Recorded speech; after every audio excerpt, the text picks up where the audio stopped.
Hi friends, ఈరోజు మన video వచ్చేసరికి కిలోవాట్ టు హెచ్పికి ఎలా కన్వర్ట్ చేయాలి. మనకి ఇప్పుడు మోటార్స్ ఉంటాయి, 3 ఫేస్ మోటార్స్ ఉంటాయి, సింగిల్ ఫేస్ మోటార్స్ ఉంటాయి. దాని మీద నేమ్ ప్లేట్ మీద కిలోవాట్ అయితే మెన్షన్ చేస్తారనమాట. ఆ కిలోవాట్ మెన్షన్ చేసినప్పుడు మనకి హార్స్ పవర్ ఎంత అన్నది తెలియాలి కదా.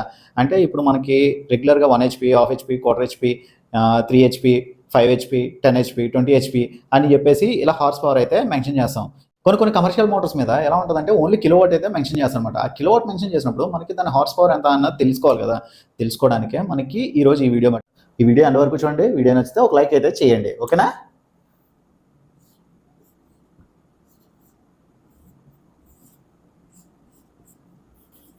కిలోవాట్ హెచ్పి ఈరోజు మన వీడియో వచ్చేసరికి ఒక కిలోవాట్ ఈజ్ ఈక్వల్ టు ఎంత అంటే మనకి ఒక కిలోవాట్ అంటే 1000 వాట్ అన్నమాట.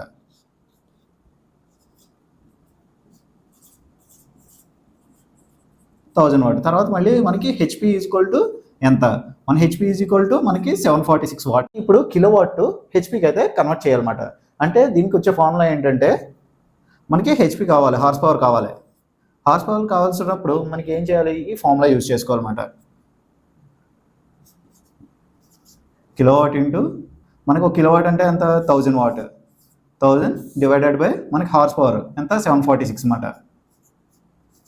746 వాట్. ఈ ఫార్ములా యూజ్ చేసి మనం కిలోవాట్ నుండి హార్స్ పవర్కి అయితే మారమాట. ఇప్పుడు ఫర్ ఎగ్జాంపుల్ మనకి 22 కిలోవాట్ అని ఉన్నది ఒక మోటార్ మీద. అప్పుడు మనం ఏం చేస్తాం, 22 into 1000 divided by 746 equal to ఎంత వస్తుంది, మనకి 29 పాయింట్ చేంజ్ వస్తుంది. అంటే దగ్గర మనకి 30 హెచ్పి ఇలాగా 30 హార్స్ పవర్. ఫర్ ఎగ్జాంపుల్ కిలోవాట్లో 0.35 ఉంటుంది.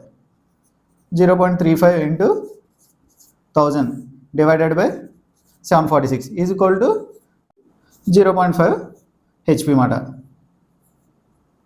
ఓకే. అలాగే మనకి ఇక్కడ ఎంత కిలోవాట్ ఇచ్చినా ఇంటూ 1000 డివైడెడ్ బై 746 మాట. ఇది మన క్యాలిక్యులేటర్లో క్యాలిక్యులేట్ చేసుకుంటే మనకి ఈ హెచ్పి అన్నది వచ్చేస్తుంది. చూసారు కదా ఈరోజు వీడియో నచ్చితే ఒక లైక్ అయితే చేయండి. ఇలాంటి మరిన్ని ఎలక్ట్రికల్ కంటెంట్ కోసం నా ఛానల్ అయితే సబ్స్క్రైబ్ చేయండి. అంతవరకు సెలవు, బాయ్ బాయ్.